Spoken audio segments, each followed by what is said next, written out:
What is going on? This is What's for Dinner. Tonight we're cooking up some deviled eggs. I'm Drew. And let's get into your ingredients.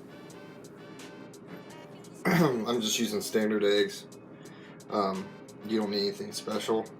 Also, I'm going to try to use the rest of this Duke's mayonnaise for this recipe. And these aren't all the mustards that I'm going to be using.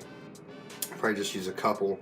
You could use your various. I'm going to probably use Plouchman's, maybe a little bit of Golden's, and if you have horseradish mustard too. Probably won't use the stone ground one, but just showing you some options. Of course, you got your classic yellow mustard, and I'm probably use a tiny bit of a little bit of this ballpark mustard. And also, like I forget every time I make a video, we're just using standard paprika. And I almost forgot again. So I'm going to be using relish also as well. I would tend to use a different brand than this, or I would cut up my own pickles to make the relish. But I'm going to get the water boiling, and you just want enough water in there to also submerge the eggs. So I'm just bringing my water to a boil, which it will drop down when you put the eggs in. So I'm actually going to turn it up. And you just want enough water to submerge the eggs. Be careful because sometimes they crack when they go in there. But we're going to cook these for 10 minutes, roughly. And then we're going to stick them in our ice bath. And you're going to want to cook them uncovered as well. So I'm doing a couple extra ones just in case. Usually one or two. Something does happen. Little cracks in the sides of them, stuff like that.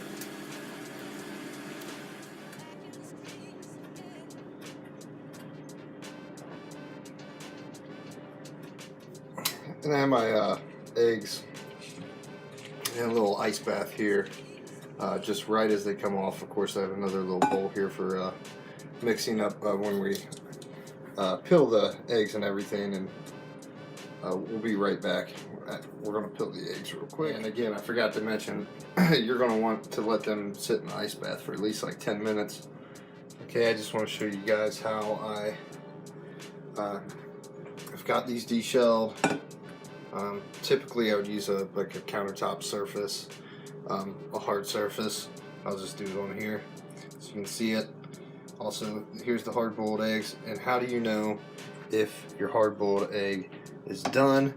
They will, yeah, that's right.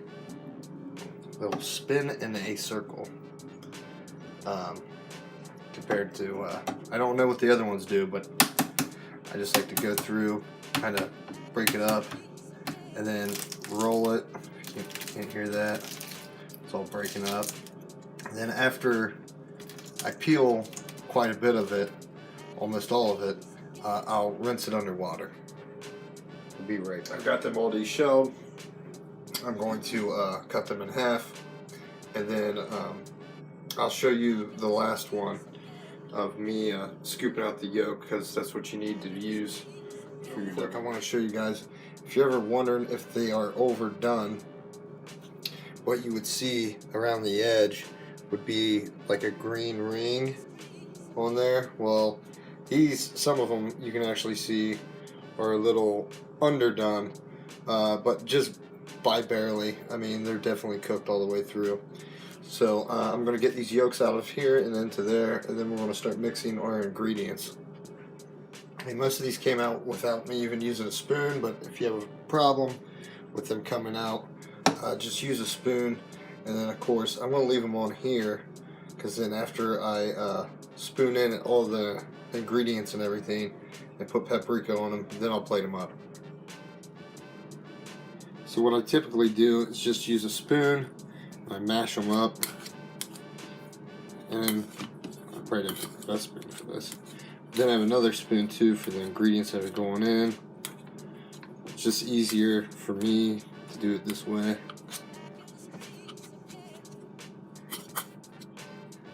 see.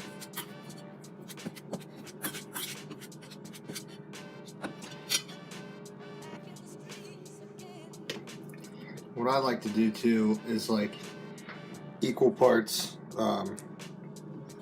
mustard kind of to mayonnaise ratio, but I think the mayo kind of helps it break up a little bit, because you don't want these dry, obviously.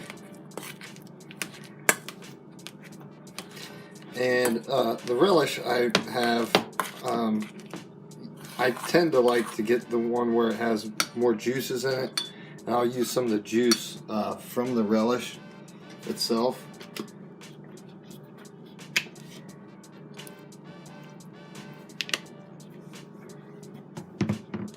Might as well just go ahead with some of our mustard. And I like mine a little more tart than most people. That was just Plouchman's. This is a little Bertman's Ballpark mustard. And of course, some Golden's spicy mustard. Oh, that's a familiar sound. And I'll probably have to add some more mayo to this. That's pretty good. I mean, basically, you just have to do a taste test. See if this. Just have to do a taste test, see if you like it or not. It's not as tart as normally as I like it, so I'm just going to add a tiny bit more of the spicy mustard. And then sometimes even people at this point, just for color, add a tiny bit of paprika. That's what I'm going to do here. And why not some black pepper.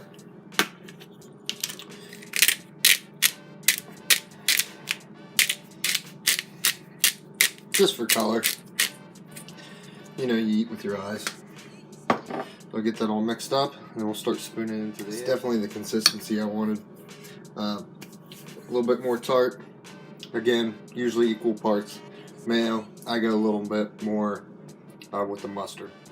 So spoon it in there.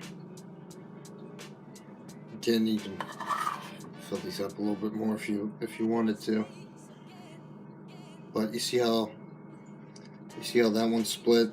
That one, there's a split on there. That's why you always want to make some extra of your deviled eggs, because something bad's going to happen. That's for sure.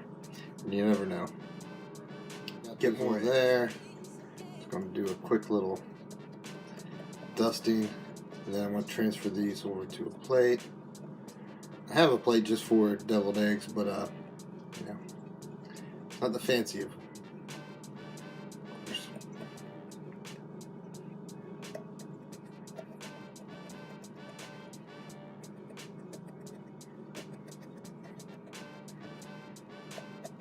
We'll be back.